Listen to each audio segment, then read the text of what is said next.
क्या कभी ऐसा लगा है कि ये पॉलिटिक्स इतनी इतनी कंफ्यूजिंग क्यों है? रोज टीवी खोलो, अखबार पढ़ो, कोई नई बहस, कोई नया मुद्दा, ऐसा लगता है मानो चारों तरफ बस उथल-पुथल मची हुई है। पर क्या हो अगर मैं कहूँ कि इस सारे शोर के बीच चीज़ों को समझने का एक तरीका है? आज हम बात करने वाले हैं पॉलिटिकल थ्योरी के बारे में, एक ऐसा टूल जो हमें राजनीति की सतह के नीचे देखने में मदद करता है। जरा सोचिए, एक तरफ चुनाव चल रहे हैं तो दूसरी तरफ किसी बात पर प्रदर्शन हो रहे हैं। सरकार कोई नया कानून ला रही है जिसका असर हम सब पर पड़ेगा। इन सारी चीजों को एक साथ ट्रैक करना, समझना बहुत मुश्किल हो सकता है, दिमाग चकरा जाता है ना। आखिर ये सब इतना कॉम्प्लिकेटेड क्यों लगता है? यहीं पर पॉलिटिकल थ्योरी की एंट्री होती है। ये एक चाबी की तरह है जो इस उलझन वाले ताले को खोल सकती है। ये हमें सिर्फ ये नहीं देखने में मदद करती कि क्या हो रहा है, बल्कि ये समझने में मदद करती है कि क्यों हो रहा है। मतलब घटनाओं के पीछे छिपे बड़े आइडियाज जैसे न्याय, शक्ति और आज़ादी, उन तक पहुंचने में। तो पॉलिटिकल थ्योरी आखिर है क्या भला? इस पूरे फ्रेज को समझने से पहले ना, चलिए एक स्टेप पीछे चलते हैं और सिर्फ थ्योरी शब्द को पकड़ते हैं। इसका असल मतलब क्या है? और यकीन मानिए, इसका जवाब काफी दिलचस्प है। देखिए, जब हम थ्योरी शब्द सुनते हैं ना, तो अक्सर सोचते हैं कि ये कोई गेस होगा, कोई अंदाजा। पर अकादमिक दुनिया में ये उससे कहीं ज्यादा सीरियस चीज है। एक थ्योरी एक नक्शे की तरह होती है। ये हमें समझाती है कि चीजें क्यों और कैसे होती हैं, और अलग अलग बिखरे हुए फैक्ट्स को जोड़कर एक पूरी मीनिंगफुल तस्वीर बनाती है।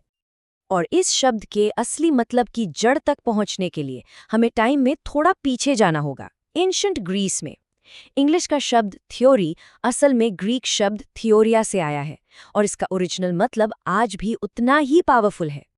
एंशिएंट ग्रीक्स के लिए थ्योरिया का मतलब सिर्फ आंखों से देखना नहीं था।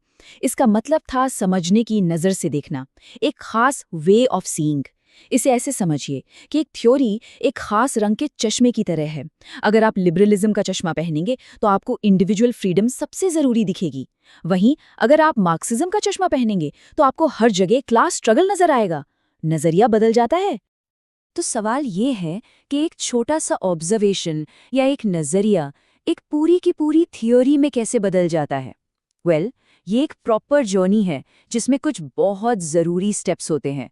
चलिए इस सफ़र को थोड़ा और करीब से देखते हैं। चलिए एक सिंपल सा उदाहरण लेते हैं।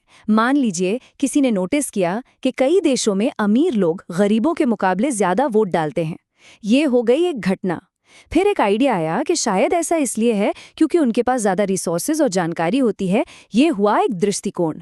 फिर इस आइडिया को टेस्ट करने के लिए डेटा इकट्ठा किया गया, सर्वे किए गए, यानी विश्लेषण हुआ।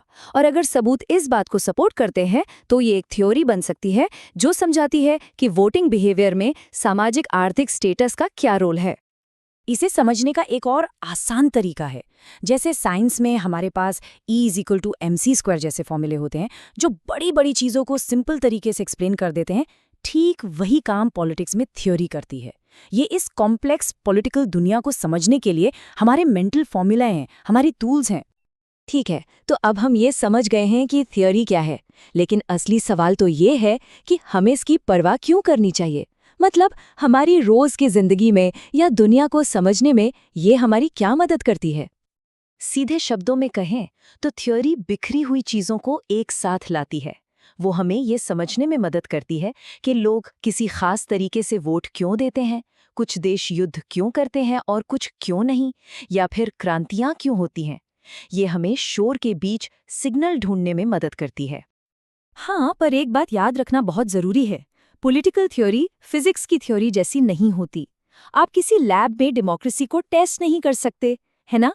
ये थ्योरीज असल दुनिया के इतिहास, कल्चर और इंसानी तजुर्बों से बनती हैं, और इसीलिए ये हमेशा बदलती रहती हैं, विकसित होती रहती हैं। और ये खोज कोई आज की नहीं है, ये तो हजारों साल पहले एंशिएंट ग्रीस में प्लेटो और अरस्तु जैसे थिंकर्स के साथ शुरू हुई थी, जो ये सवाल पूछ रहे थे कि एक अच्छा समाज कैसा होना चाहिए। और ये खोज आज भी जारी है, क्योंकि आज हमारे सामने क्लाइमेट चेंज और ग्लोबल इनइक्वालिटी जैसे नए चैलेंजेस हैं। ये एक ऐसी बातचीत है जो सदियों से चली आ रही है।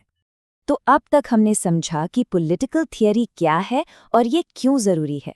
तो अब आखिर में चलिए भविष्य की तरफ देखते हैं और एक आखिरी सवाल पर सोचते हैं। ये सवाल हम सबके लिए है। हमारी दुनिया बहुत तेजी से बदल रही है। टेक्नोलॉजी, ग्लोबलाइजेशन, नई पॉलिटिकल ताकतें। हो सकता है पुरानी थ्योरीज आज की दुनिया को पूरी तरह से न समझा पाएं। तो आज की इस कॉम्प्लेक्स दुनिया को समझने के लिए हमें किन नए नजरियों, किन नए चश्मों की जरूरत है? इसका जवाब शायद अगली पीढ़ी के विचारक लिखेंगे।